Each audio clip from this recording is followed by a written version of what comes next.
करो ये गाँव सामने करो एदिके करो এই এই करो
এই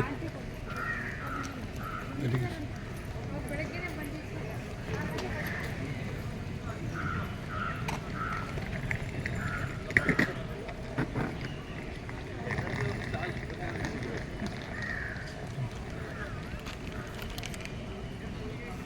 একটা ছিল আমার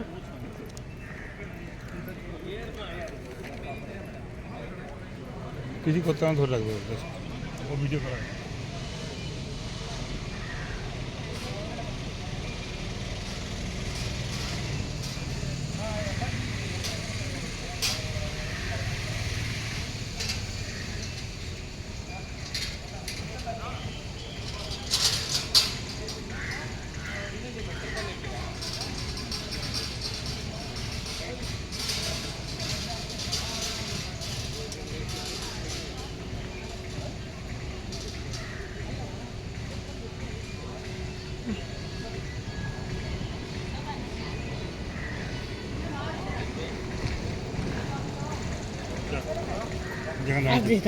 যেখানে দাঁড়িয়েছিল তুমি আরে যাও না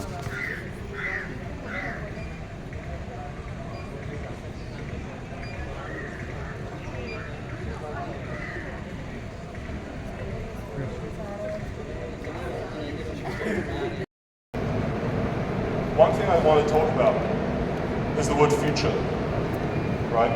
The word future is a very interesting word because we know what it is, but then at the same time we don't know what it is, right?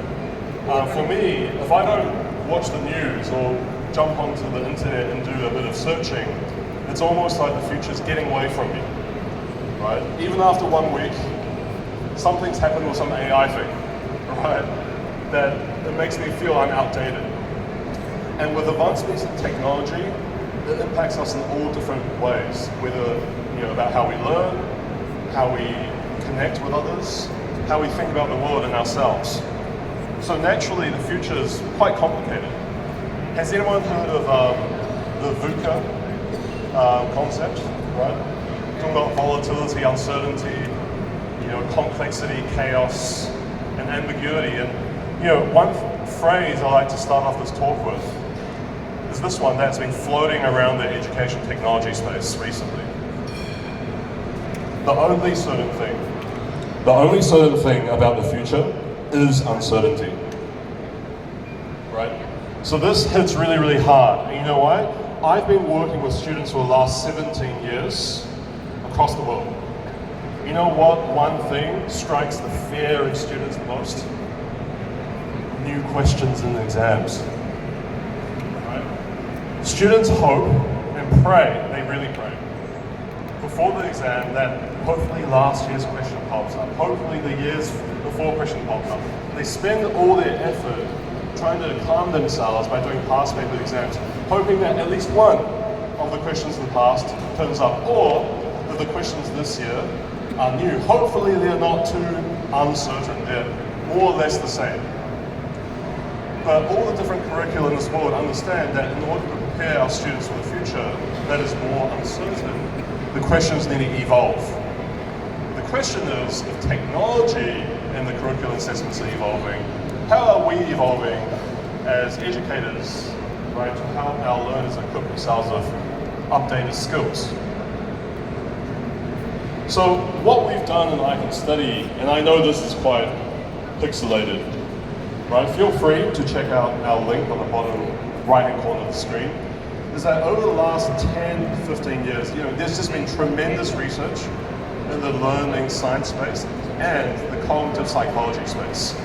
And we've really taken time to extract the learnings and realization and discoveries and actually turn them into methodologies that helps learners learn in the way that their actual brain prefers to learn. See, a lot of times I get questions from everyone, students, parents, educators, about how to improve the focus, the retention, the curiosity, the engagement of the learners. And that's really because a lot of the ways that mainstream learners think is opposite, right? Counterintuitive, right, to what this research suggests. And by applying these techniques and refining them across tens of thousands of learners in that decade, we've created this big, what we call map of learning. So this is really just an overview of the key things we think learners need in order to thrive in the uncertain future. So let me really quickly take you through the general idea, and I'll zoom into a specific section that will make more sense, right? So on the left-hand side, from the middle, the left-hand side, is what we call cognitive skills. Okay, a part of what we need to do is to upgrade our cognitive skills in order to think in a way that is far more conducive to the type of thinking we need to do. We can't stick to isolated thinking anymore. We have to have integrated learning, so that we can make sense and provide value in what we do. But also, on the right side, we can't just be really good thinkers.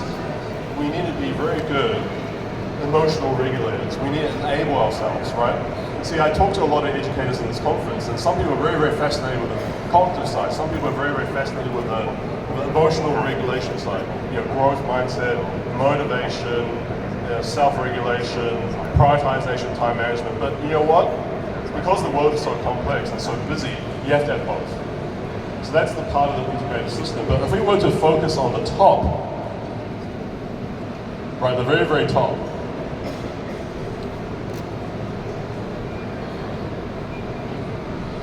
the very, very top talks about what these skills need to actually do for us. See, highly efficient learning and world pressures. This should be the aim of what our kids can achieve. And they are composed of the two green boxes below. Integration of composite techniques into a fluid and adaptable system that is free of gaps and key risks. That's how we should be thinking about our techniques. And the individual optimization, personalized, right, to what the learners need and what suits them most. To actually have deep understandings of the experiences they have in learning, and they can actually reflect upon them and add it to their own toolbox, if you like. But what do we need, right, for these two things to exist? Well, we need to actually be really good at learning. So firstly, what that involves is a low amount of total time spent learning. See, a lot of students find that very counterintuitive. Wouldn't it be better if you spend more time learning? No, we're talking about skill set here. So if we had two students, both of them getting 92%, but one student, student A, spending, let's say, 8 weeks to study, and then student B spending 2 weeks. Well, who's more skillful? Who can get more done in less time? Well, student B. So we're talking about the concept of efficiency, which is incredibly important. I want to share a quick story. I was in a school in Calcutta in January, and I asked the students, right, these are grade 8 and 9 students, how many hours they study. And this is quite an academic school. And I said to them, put your hand up, and if basically you keep studying that amount or more, you can put your hand down. So basically I said 5 hours, everyone's hands go up, this is per day. 6 hours, 7 hours, 8 hours, okay, that's when people started putting their hand down. So from the school, they're studying around 7, 8, 9 hours a day, from what they've told me. Right, and I tell them, do you feel like you're getting a lot of things done? They said, not really, but it's the best I can do. So we have to really think about that notion in a slightly different way. But not only are we talking about getting information into our brains, we have to think about how we use that information. So the second thing that's really important is the high level of retrieval, expert mastery of knowledge. If you truly understand knowledge, they are not separate, isolated pieces of information. they're integrated like a master. Like if you talk to a professor of, let's say, biology, they don't need to study for a grade 8 exam. They'll be able to figure anything out because they can link the ideas together in a meaningful way. So that's really, really important for the application. And finally, the high productive self-management skills are crucial to keep everyone accountable. So I basically like to describe what we've done in cognitively retraining learners how to think in the way that the brain is optimized, is by comparing the kind of operating systems that different computers use. So the computer you see on the left, and some of you I'm sure will be familiar with this computer. This was the computer used to run MS-DOS. Does anyone here remember MS-DOS? Yeah. Okay. I still remember it. I have no idea how to use it, but I still remember it. Okay. So back then, MS-DOS, processor Intel 80286, memory 640 kilobytes. Okay, that is the KB is something I haven't seen in a very long time. Right, hard drive 20 megabytes. That's basically one large PDF file. Right, and we stored information on floppy disks. Whereas now, we've got a multi-core processor, at least 16 gigs of RAM, and 256 gigabytes of SSD storage. And this is the base model. So what we're really looking at is with more complex problems, we need equally sophisticated, comprehensive systems for us to overcome that problem solve with the critical and creative thinking component. So what we're doing is that we're really building a 21st century ready learning operating system as a result. And for fun, I want to show you guys this because as part of my preparation, I found this really interesting. Technology and complexity and the ambitions of the human mankind have gone for so long, so far. See, back in 1969, the computer used to guide Apollo 11 to land on the moon, compared to Apple iPhone 12 smartphone, not even iPhone 15, iPhone 12. It says here, it is about 900 million times faster than Apollo 11. That computer that helped people land on the moon, iPhone, is 900 million times better at processing information. So the question again, I urge everyone is to think, how are we as individuals, as human beings, improving how we think? Are we 900 million times more capable of learning than back in 1969? Probably not, right? And that has to do a lot with this thing called a research practice gap. That a lot of the research just has not really disseminated into mainstream education, right? So, to show you some of the outcomes that we have achieved by helping learners be equipped with this learning operating system, is that you can see on the left-hand side the key metrics. Of course, getting good grades are very important, but how do you get that? Well, you have to be very efficient in learning. We talked about that already.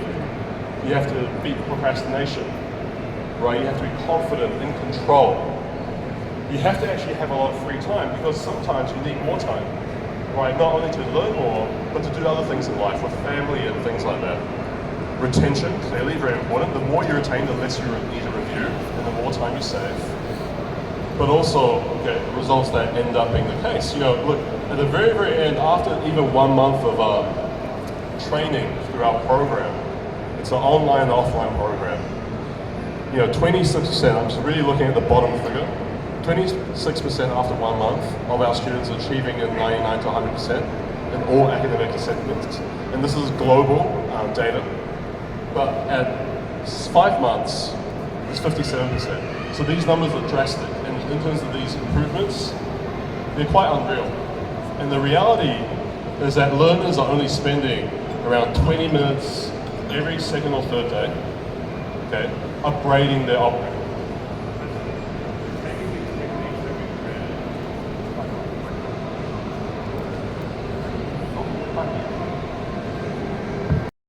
We've created, right, and changing them or swapping.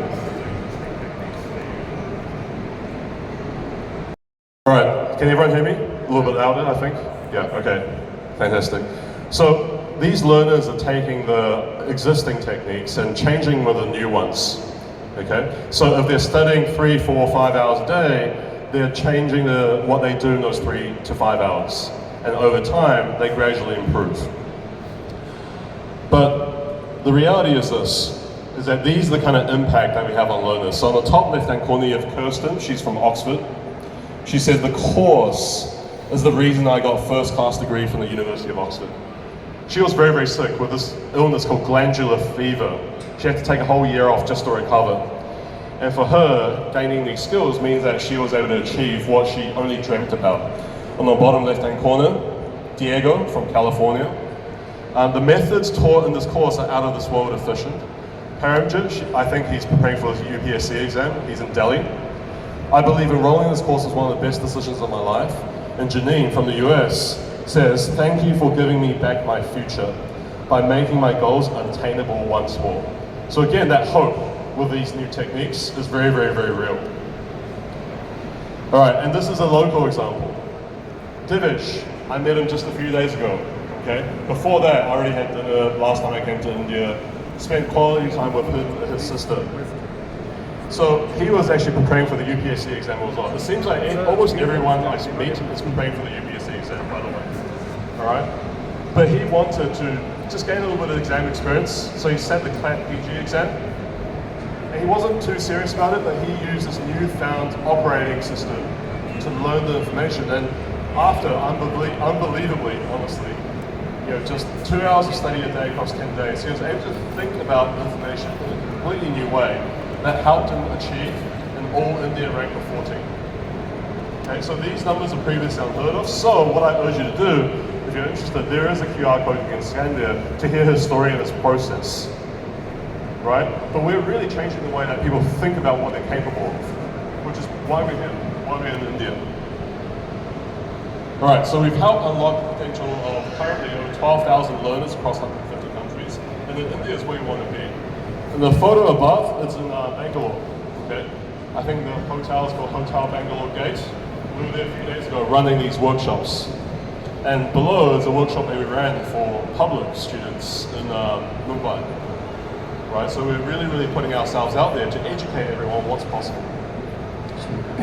So, I want to take a moment to really share something that for me is quite important to us. So you don't mind, take the next 5 minutes just to explain a few things. So this is myself. Maybe I look the same, maybe I'm just a little bit taller. But I grew up in Taiwan. And this is my best friend, my dad. He was my best friend to the extent that when I went to cut my hair, I would ask the barber to cut the same hair as my dad. Right? So we had the same haircut growing up. I think I was maybe 3 or 4. And I remembered my dad after every day at school, picking me up at the school gates, taking me home, and encouraging me to quickly finish my homework. Do you know why? Because mum works late and he wants to take me and do fun things before mum comes home, right? So mum would come home maybe around 9 o'clock. So dad would take me back, get me fed, get me the homework, and then we'll go and do fun things. I remember sitting on the scooter, he would drive me around. We go on a lot of adventures. We eat things, we see things, we do little rides all over the place. And dad for me was the closest person in my life. But my mum and dad decided that education was the most important thing for us. And that they wanted a new environment so that me and my older sister can become the people we want to become through education. So I think the story is very, very consistent with a lot of the stories I've been told by Indian families. And this is me, 7 years old. Okay? I'm in New Zealand, Christchurch specifically, and at a zoo called Orana Park. Behind me are lions, if you can't tell, they're lions. Right? And for me, I was there now. But something's changed. Dad was no longer around anymore. As part of the organization, Mum basically was the person who raised me and my sister while my dad worked overseas. In Taiwan, and China, and Japan, and Malaysia, and Hong Kong, and Singapore. Okay, so that he can pay the bills and we can get this next opportunity in life. And I think this story really resonates with a lot of Indian families. But I didn't see my dad for a very long time. And These numbers mean a lot to me. 2010, what does that mean? For 10 years, I saw my dad a total of 20 weeks. That's it. I will see him basically 2 weeks per year for the next 10 years because of how much they cared about me and my sister getting the education that they didn't have. And naturally, I worked really hard. I didn't want to let myself down, I didn't want to let my mother down, but I definitely didn't want to let my father down. So, I started doing the only thing that I thought I could do, is to put in a lot of work and a lot of effort. Does anyone remember this fax machine? I still remember the dial-up tones. And then like, okay. Every single week I would write to my dad a simple message and also a list of achievements so that he can make sure that we are doing what we can, right, to make sure this sacrifice is actually worthwhile. Yeah, the fax machine is always a funny thing. And sometimes you never really know if the message is sent. You just hope it's sent. Sometimes it's half sent. Sometimes it's quarter sent. But at least this is our way of communication. But the more I did this, the more I put work into my preparation. And I actually ended up doing really, really well. I became top of class, subjects top at school. I actually even at the final year of grade 12 for one certain subject on top country. Okay? But one thing was missing. I was getting all these results, but one thing was missing. One thing that was missing was the fact that I had no life. Absolutely. And I became clinically depressed. So I was diagnosed with depression around the age of 16. And for 3 years I battled depression. And that's when Dad came back, by the way. Because Mum told him if you didn't come back, Michael's not going to be able to keep living. That's why he came back. And this resonates with a lot of the stories I hear from Indian students. The moment they decide to prepare for the NEET, the G exam, UPSC, whatever it is, Indian exams are hyper competitive. I thought my exams were competitive, nothing compared to India here. They make the decision to take the next year or 2 years out, right? We all know this. But that's only because I thought the only way to succeed was through hard work. So I believed, work hard, right? I can work harder than another person. I worked so hard that, I fell asleep, I woke up on the desk, fell asleep again, woke up on the desk, fell asleep, woke up, until this morning again, then I go to school. So I realized after the depression, I can't just keep working hard. Maybe I should work smart, right? But then I got a little bit more intelligent. I said, maybe I should work hard and smart. But then I realized that's not even the solution. I need to do this first. I need to work hard, then smart. Work smart, then hard. And the reason is because if I can figure out the best way and the most efficient way to get to where I want to be, then it's worth my time and effort to pour all that energy and motion into that methodology. And that means I can get the best of all worlds. I can get the grades I want, I can be more confident, I can have time for myself, I can have time for the people I love. Right? So this is really fundamental to how I thought. And this is a lot earlier before I started working with students. And it's from my own experiences I feel very passionate about helping everyone realize something I've realized so long ago. So my biggest mistake was just over-relying on effort. I thought that if I'm walking, or if everyone else is walking, I need to start running. But you know what? As my goals increased and the complexity became more, I thought maybe instead of running, I should be riding a horse. But then as I grew more and more ambitious, I thought to myself, you know what? I need something even better. I need to drive a car. But as I grow more and more and the world becomes more and more uncertain, right, and there are bigger goals to conquer, I might need something else, right? So the fundamental thing I want to tell everyone here right now is that the secret is not in the effort, it's in the process, in the methods. Effort is not the vehicle to success, it is only the fuel. If you're putting fuel into an old, beaten up car, you can only go as far. But how you learn is really the vehicle, the method to learning is the vehicle, and upgrading it is the key to success. And that has been, like I mentioned before, acknowledged by so many different reports. NEP, OECD, World Economic Forum, UNESCO, G20. They all talk about this. So what I'd like to do right now is to take the opportunity to really introduce you to Archer. So Archer, he's there right now, he's one of our senior learning coaches. He's going to take you through a very, very interesting activity because today's workshop did tell you how to become more creative and critical in how you think, right? So we're basically going to be doing that. But before that, I'm going to very quickly show you guys that this particular document, and this is what makes us really stand out, we ground all our advice and recommendations in research. So we've created a report on learning, which you can access through that QR code. It's a 70-page literature review that only touches the main ideas of what skills and techniques we improve in our program and how we combine it all together. We are the world's first cognitive retraining organization, and we're very, very happy to be here, and we'd love to share what we found through the last 10, 15 years of research. But anyways, Archer, please. Great. Thanks so much, Michael. Just want to check very quickly. Can everyone hear me okay at the back? No, a bit quiet? Can we grab that up, go a little bit up, and see if I can get that a little bit better? Testing. I think, how's it back at the back? Yeah, it's okay? All right. Well, thank you so much, everyone, for coming here today and for giving us the opportunity to share a little bit about what we've learned from the past decade of research that we've put into this area. What you're seeing on screen is, firstly, I'd like to play a quick game, and this is to demonstrate an extremely important point when it comes to learning.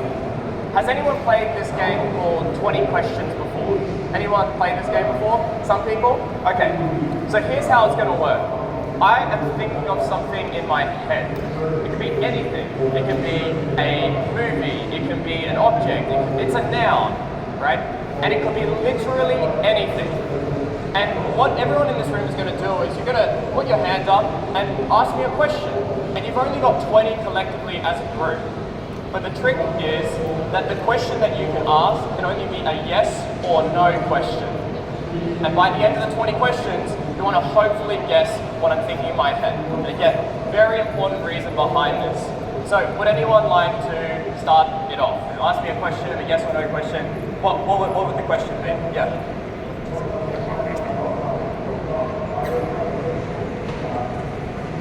I'm Sushma from Jindal Public School. I would like to ask you a question. So, would you love India and do you want to stay here? Sorry? Would you love our country and do you want to stay here? Oh, okay. So look, yes, absolutely. The questions for this activity are really to specifically narrow down what I might be thinking about in my head, right? So you could ask me like, is it blue? Is it yellow, right? But that question wouldn't necessarily narrow it down for you in terms of what it may be, but it's a good start. Yeah, feel free. My question is, I am Purnachandra Sahu, teacher in chemistry. Okay. So I want to ask you, the students of our country Yes. are not getting the scope of modern technology, especially the students of rural area. Okay. So the question has to be more about specifically what it is. Michael, do you want to ask me a question in particular? If we've got anything, yeah. Can I ask? Yeah. Can I? Yeah. So, Yes. Is it a place or a thing? Great. It's not a place. Good. Got the idea. Yeah, did Daniel have a question here? Yeah. Is it eatable? Answer is no. I'll go up the front here while I get that. Yes. Is it living or non-living? It is not living, technically speaking. But good. This is good. Yes. Is it an electronic gadget? No. Color of the thing? Is it a feeling? No. Color of the thing? Oh, object? you have to ask me a yes or no question only. Red or blue? Is it a what? Is it red or blue? Yes or no question only. So it's not red. Is it red? Yes, and it's not blue. Yeah. Is it small or big? Yes or no questions only. Okay. It's not small. I mean, it's. Yeah. Is it about the workshop? Yeah, it is. I'll give everyone a hint. It's a cartoon. Okay. All right. What other questions come to mind? Is it book? Is it a book? No. That's not what it's known for. Yes. Doesn't relieve your stress. I think it could. I think it's, you know, a form of entertainment for sure. A beer? No, it's not alcohol. Yes. Oh, no, it's not a bear. No. Is it Mickey Mouse? Good guess, but no. Is it part of this generation? Sorry, I can't hear. Is it a kangaroo? No. All right, maybe one more guess. Yeah. Is it Pikachu? Is it Pikachu? No. It's SpongeBob. Oh! Anyone have that as an idea? Yeah, okay. All right, we forgot to say it. Now, look, there's a very important reason behind this game. And the reality is that this is learning. This is not a metaphor. The process that you have just gone through is the physical and emotion, the cognitive process of learning. You took the questions and it helped narrow down exactly what the thing might be, right? And so what we have understood in terms of the decades of research that has been conducted, and when we analyze that, is that true learning, when it's focused on being critical and being creative, it's about asking the right questions. And as adults, we tend to ask less and less questions in comparison to children. And it's a big missed opportunity. Learning is about relevance. We want to find why it's important, what is its function, and how does it connect to other ideas. When we are able to do that, and as we just did, we ask more and more questions, we're starting to form this bigger picture understanding of the concept or piece of knowledge that we're attempting to learn. And so when you look at a teaching framework for this, you'll find that it might look like something like this. Is anyone familiar with Bloom's taxonomy or Solow taxonomy? Great. So what this taxonomy shows to us is truly where that critical and creative thinking appears. But although you might have seen this before, there is something that we have seen within the research that we don't see people talking about. And this is quite novel and quite new. This is what it is. The way in which you use Bloom's taxonomy matters. The order matters. Right? Often I speak to many students in India and around the world, and what they often say is that firstly, I need to remember something before I can understand it. I need to understand it before I apply it. And so people work through this triangle in an upwards fashion. But there are issues with this. It ends up being highly inefficient. It means that you're covering the same information time and time again. So we're actually going to go through a practical activity, a technique that applies this and shows you how to use this creative and critical thinking that we see in the top students all around the world. But before I do that, I want to quickly go through a little bit about the most important points on Bloom's taxonomy and Solow taxonomy so you can understand how to create that relevance and that bigger picture. Okay, so firstly, right, we have, remember, this is just being able to memorize something, regurgitate it for the exam. It's rote learning, it's rote memorization, right? And what you can see on Bloom's taxonomy here, if you compare it to Solow taxonomy, you're looking at information in isolation. This is very important. The key difference between a creative and critical thinker versus a not creative or critical thinker is whether they are thinking in an isolated way or an integrated and connected way. When we are able to see these connections between information, then we are able to put together things in a way that we may have never seen before. And now this question, right, as Michael mentioned, the most certain thing that there is uncertainty. Now instead of going into an exam being really nervous and scared about what might come, you're actually able to embrace that because you've already thought about all the ways that information can connect together.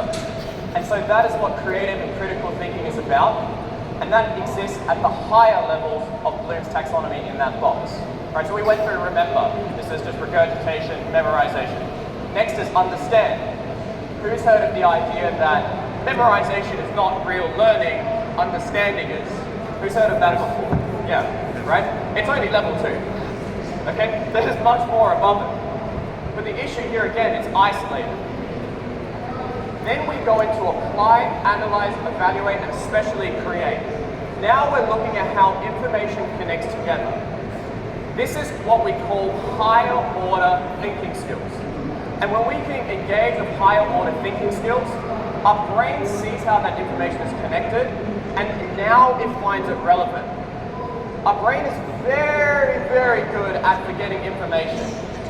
When we are able to find that connection, it provides that relevance, and our brain now thinks it's worth retaining. And so for learners, this means that you can actually retain a lot more information if you're engaging with the higher order thinking skills. And actually, as you're searching for these connections, you actually end up getting all of these levels covered as well. The interesting part here is that you're searching for connections, and without even trying, you end up memorizing the information as well. So this is the point that I want to touch on here, is that the novel interpretation of Bloom's taxonomy is that actually you want to start from the top levels. You want to create, you want to evaluate, you want to analyze, and as you challenge yourself to think in this way immediately, then the lower levels happen naturally and without even thinking about it. And the efficiency gains with that are astronomical, right?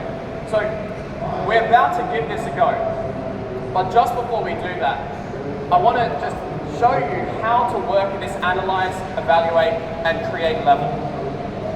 To do this, we look at concepts, and we specifically ask, how is this concept related with that concept?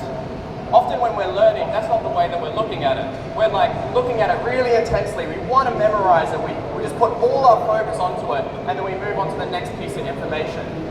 For most learners, we don't even spend the time to actually put the pieces together and connect it. But we want to do that from the start. So if we're going to force ourselves to think at this analyze and evaluate level, we're going to ask ourselves, here's concept A, here's concept B. What are the similarities? What are the differences between these concepts? That's us working at the analyze level. The evaluate level takes it to the next level up. And this is something that, again, many learners miss out on.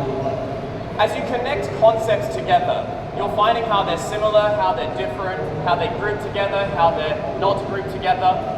But as you do this, and you're navigating a very complicated topic like medicine, biology, history, whatever it may be, now you need to prioritize. You have to prioritize which pieces of information, which concepts and relationships are more important than others. And that is a very difficult skill. And if we can start doing that at the start, then it pieces all the information together far more quickly. And then at the end of the day, you have create. And create is typically something that we see as really, really important when you're getting into the master's level, the PhD level, right? And with curriculums like the IB, they spend a lot more focus on this particular area because of its potential. And so at the Create, you are looking at trying to create novel ideas, novel concepts, methodologies, frameworks, based on all of the connections that you see with all of the information that you are learning, okay? So this is all very important with the higher order thinking skills for problem solving. Yeah. Because when you're looking at problems, you have to really understand the relationships of how everything comes together to form that problem. And being able to think that way allows you to create truly innovative solutions that actually tackle these issues. Yeah, absolutely. So what we're going to do is we're going to give this a go, all right? So you can see the power of higher order thinking skills and what it can do and how it feels different as a form of learning and the potential that lies with it. Okay. So everyone should have a pen and paper in front of them. You'll notice that as you open it up, it's got lined paper. We don't want that. That constricts our thinking and doesn't help us with finding those connections that we may have not expected from before. So please grab a pen and paper, and I want you to turn it from vertical to landscape, okay? And this is how you're gonna now take notes for this activity. So this activity, it's called blind mapping. We've selected a topic, and what we just happen to have found is that a topic that we believe most people are aware about is the impact of British colonialism on India, right? So you can see that these keywords are related to that topic. So we're actually going to give this a go, right? And you're going to try and find those relationships and connections between these keywords without any reference material. And what you'll notice is that you'll be able to find connections just based on your prior knowledge, and then you'll walk away feeling like you know this a lot more, even despite not looking at any notes or any material. And that is the power that we can have when we leverage off of our prior knowledge. Okay, so first thing that we usually do, we list out all the keywords. I've already done that for you. Okay, so hopefully everyone can see that. This next step is I want you to group these keywords. And that is the activity. You have to find ways to group this together. So with the last slide, we went through analyze and evaluate. This is you trying to look for the similarities and differences between the keywords. So this is how you will do it. Let's say that we're looking at the word poverty and famine. I want to relate that to working conditions. And I'm asking myself, how are they similar? How are they different? Can they form a group? Okay, and if I think about that for a little bit, maybe I'm thinking that, okay, these are probably negative consequences due to the colonialism. So that might be the group that I create on my piece of paper, right? So it might look like something like this. You put the heading and you might say negative consequences, and then the keywords might be poverty and famine, and then working conditions. All right, so do you see, you're looking at the keywords, comparing them against each other, and then you're trying to group that together on your page. There's a second step to this as well, how we get to it. So then we might look at other keywords. We might say, okay, poverty, famine, and working conditions. What else might it relate to? Protests, riots, yes, movements, okay? Those are also negative consequences. So you can put all of that underneath negative consequences. But the challenge I want to provide to you here is to not just find one group. I want you to look at this information from many different perspectives. This is the skill that we need in this day and age. For whether you have exams or if you're in professional life, you need to be able to see things very quickly from multiple different perspectives. So try and find other groups as well. For example, if I'm looking at poverty and famine, working conditions, what group might they fall into that riots, protests, and movements do not fit into? I'm trying to create a subgroup here, you see? So maybe those two, poverty, famine, and working conditions, these are more about your quality of life, whereas the other ones are not necessarily directly relevant to that. So that's the activity, right? Look at these keywords, and on your piece of paper, try and find ways to group it together based on where you find similarities and where you find differences. All right, so give that a go. I'll give you a few minutes to just write that down. Do your very best. You will find this challenging. You will find this uncomfortable, unfamiliar. With this type of thinking, when we engage in higher order learning, it requires us to put much more brain power in. And this is not something that everyone is willing to do, and that's where the power lies. Okay? Yep. We actually travel around the world with this specific activity so that we can empower teachers to figure out what it feels like, okay, to do higher order thinking so that they can pass it down to their students too. So this experience will help you out with realizing this experience and how it really changes your thinking. But give it a go. There's no right or wrong, there's not about that. It's about creating these connections in groups. Absolutely. Yeah, just map it out, right, keep your page, landscape, and just give it a go. 5 minutes.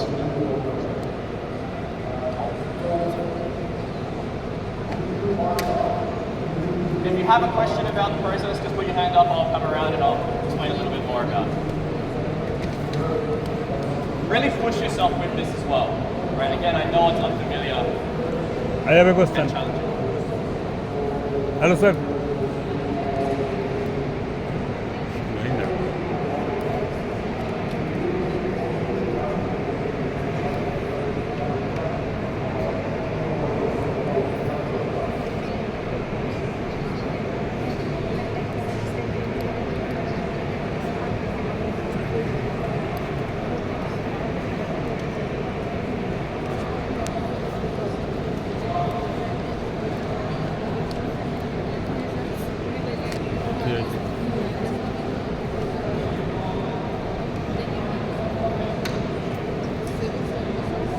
I can see a lot of great thinking over here, really just constructing it. Does it go this way? Does it go that way? Good.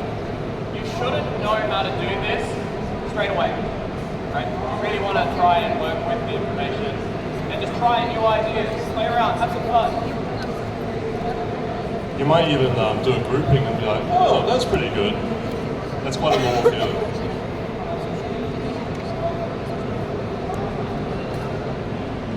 And don't feel bad to restart. If anything, you should continue to restart with this process. This is your first time doing this, okay? You don't want this thinking to be all in your head. You want to also just map it down quickly and then you can just start again. Again, as Michael said, you might look at it and you'll be like, oh, that's actually really good. Or maybe not. And then you can just read it.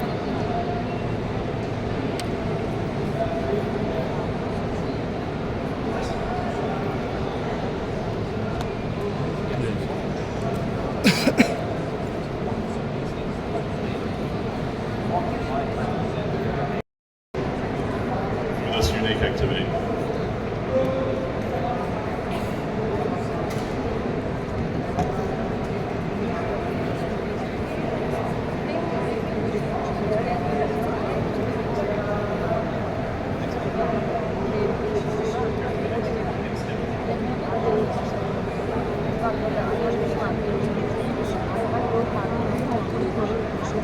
So just a quick show of hands. Just you just had a few minutes to kind of just like, attempt this. I just want to see how people are feeling about this process at the moment, cognitively speaking. So give me a thumbs up, and would you like a thumb scale here? Give me a thumbs up if this feels like the easiest thing that you've ever done in your life and there's no cognitive effort being spent at all. Give me a thumbs down if this is the hardest thinking you've ever done in your life and your brain is about to explode. Or you can give me something in between. Okay? So give me a thumbs up and I'll just get a gauge. Just like hold it still as well. Okay? Alright. So if you're in this range, which is what I'm seeing, good. You do not want this to be super easy. If it's super easy, you're not learning as much as you should be, right? You're not pushing yourself hard enough to reconstruct the ways that the information will come together, right? And if it feels like this, that's also okay. This is challenging. This is really pushing your brain to its absolute limits and using as much of your cognitive resources as much as possible. Right? Again, I've started to see some great group names forming. Right? Try and find other ways of grouping it together. Development I saw, positive, negative, cause, effect, political, there's motives, right? Religion, okay, all these sort of things. Many group names you can use. Keep going with it. Now, one other thing is like if you're feeling that you've done this a little bit, and you want to check how you're going with it, I'd actually encourage you to speak to the neighbor next to you and see how they have grouped it together. And I really want you to discuss and debate between yourselves, why did you go with that group? How did you get to that group name? And find if there's a different perspective that you might have not considered.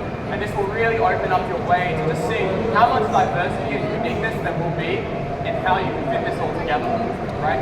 And then try again to find the best group names yourself after speaking to your neighbors. Okay? Please, go ahead.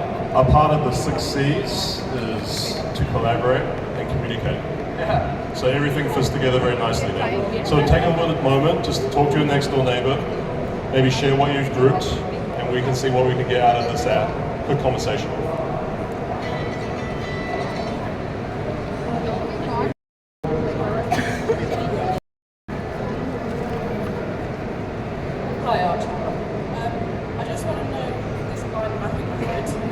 where in the learning process would you use it? Would you use it at the beginning of introducing the unit, or would you introduce it as a revision tool? Because in order for a child to connect those things, they would need to have a sufficient amount of information to be able to connect it. So where in the learning process would you introduce this concept? Great question.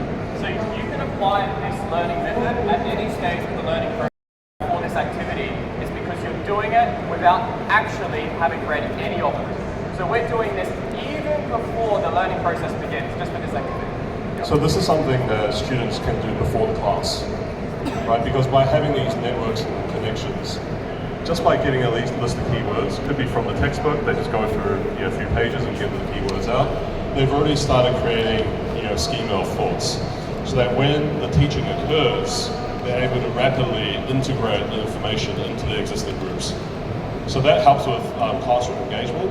It helps with better questions as well. Instead of what does this mean, the question will be, is this integration appropriate? Right? These are the kind of questions that as teachers, they're thinking, right? And this is one of the first steps that you could do, as an example. Yeah. So what this is doing as well is it's setting up a foundation of knowledge. And so as you go ahead and you learn about the process, rather than these new pieces of information feeling like just something just completely out of this world, you can find that connection much quicker. It's like, oh, it's actually just the same thing, but with just a different naming in a different subject. That's the specific skill that we're actually applying right now by trying to connect it together based on just our prior knowledge alone. And we always have prior knowledge. We always do. We can leverage off of that. Yeah. So this really works for all different subjects as well. As long as there's declarative knowledge, you can do this. Yes. Yeah, absolutely. And even when you're learning like memorization of the subjects, it's the same as well. Right? Sorry, Archie, I'll go to the next slide.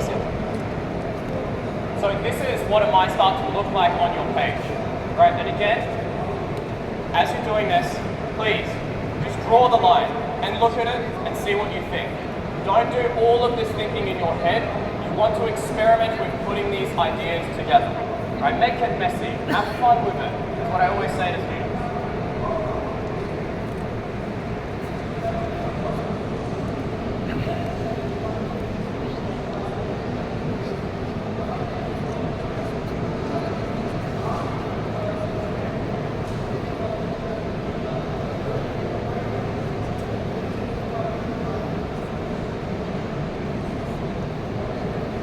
So what I wanted to show you is just an example of what one of the students in our program has done.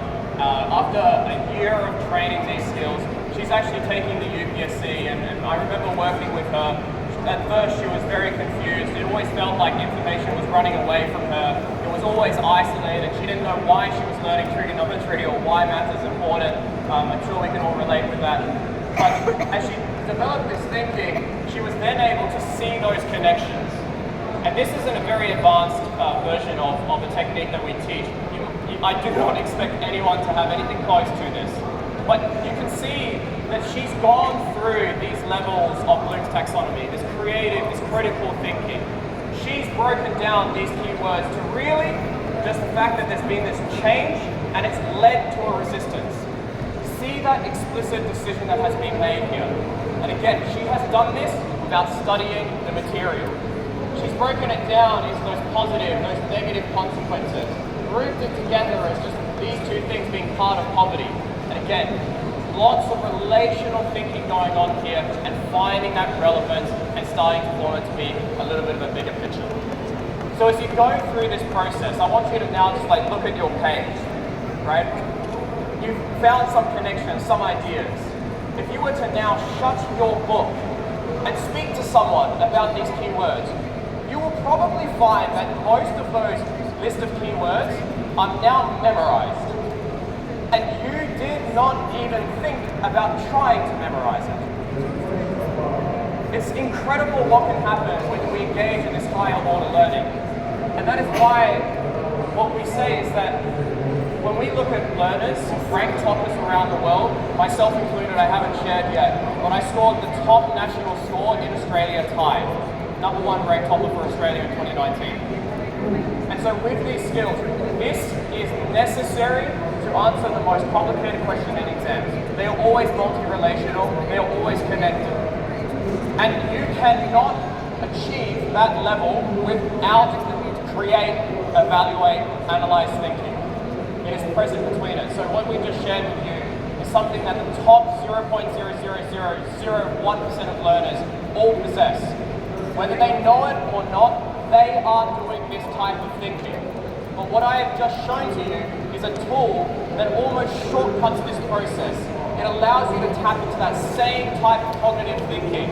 And as you practice this ability, and I urge you to take this, and I know it feels challenging and it doesn't feel right at times, but all it is just unfamiliar.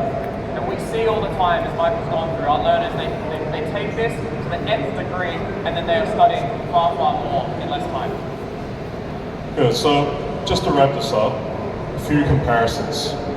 Old learning, hard to focus, of course. There's no relational, there's no interest, there's no value. Uninterested, feels like a chore. A lot of students go, oh, I gotta study now. It's another study session, another grind. They forget, because why would the brain hold on to something that isn't useful, right? Isolated understanding, Archer mentioned already, more revision because you keep forgetting, and learners become very passive. They just sit there and in one ear, out the other ear, okay? But also all these other strong things, like especially self-limiting beliefs. A lot of students feel that, oh, I'm just not smart enough. Oh, English, I'm just not good at English. No, I'm not good at math. It's not about that, it's about the process, that they've never truly went into higher order thinking. Whereas new learning with this realm of thinking is tremendous, right? It's like working at a higher gear. You actually think harder, but then you get more. People are actually doing this while having a better life. Okay? So, just to wrap up, a few things that are really important for us. I mentioned to this, that I Can Study is changing how the world learns. We've got a lot of free content for students and teachers, right? So we've got over 2.5, 3 hours of professional development for free via our YouTube channel for educators. You can scan it to access it later. And the student videos, as teachers, you can actually give them to your students for free. There's worksheets, Archer's teaching in it, how to stop rote memorization, how to start embracing higher order thinking. Everything there for them to get started for free. And won't take much of your time at all. It's just to let your students know about these things. But finally, look, I Can Study, we're here in India, okay? We're looking to work with schools, to universities, education partners, to bring this vision. And we really work a lot in New Zealand, Australia, rest of the world, US, but we really want to bring it to India because I think that's where we'll make the most impact. We want to give everyone this new operating system starting from what we are talking about today, okay? And if you want, please come talk to us at F2, the Global Vic stand. We'll be there all day. And just really quickly, I want to introduce everyone to our Head of Educational Partnerships, Leo Thompson. Leo, you may have seen him yesterday as part of the panel. So Leo, please introduce yourself. Hi, yes, I'm Leo, and sorry to keep you because I know we've got about 30 seconds left. I am the Head of Educational Partnerships, so my background is schools, and I travel around schools around the world to learn about different education systems. I did say in my panel a couple of days ago that Indian students, that many of them in schools I've worked in, British curriculum, IB schools as well, and they're amongst the hardest working students I've ever met. It's an absolutely true statement. And if you bring them into a system where they're allowed to think creatively and they're encouraged to be critical thinkers, they become amazing problem solvers. Some of those students are now top entrepreneurs, setting up companies, inventing new industries. So I absolutely believe in the capacity and the power of unlocking Indian youth through teaching this way, right? And then we will support your teachers across India, I guarantee you, with what we're giving here. And what is also really, really important to me and to the entire company is it's not just for those who can afford it.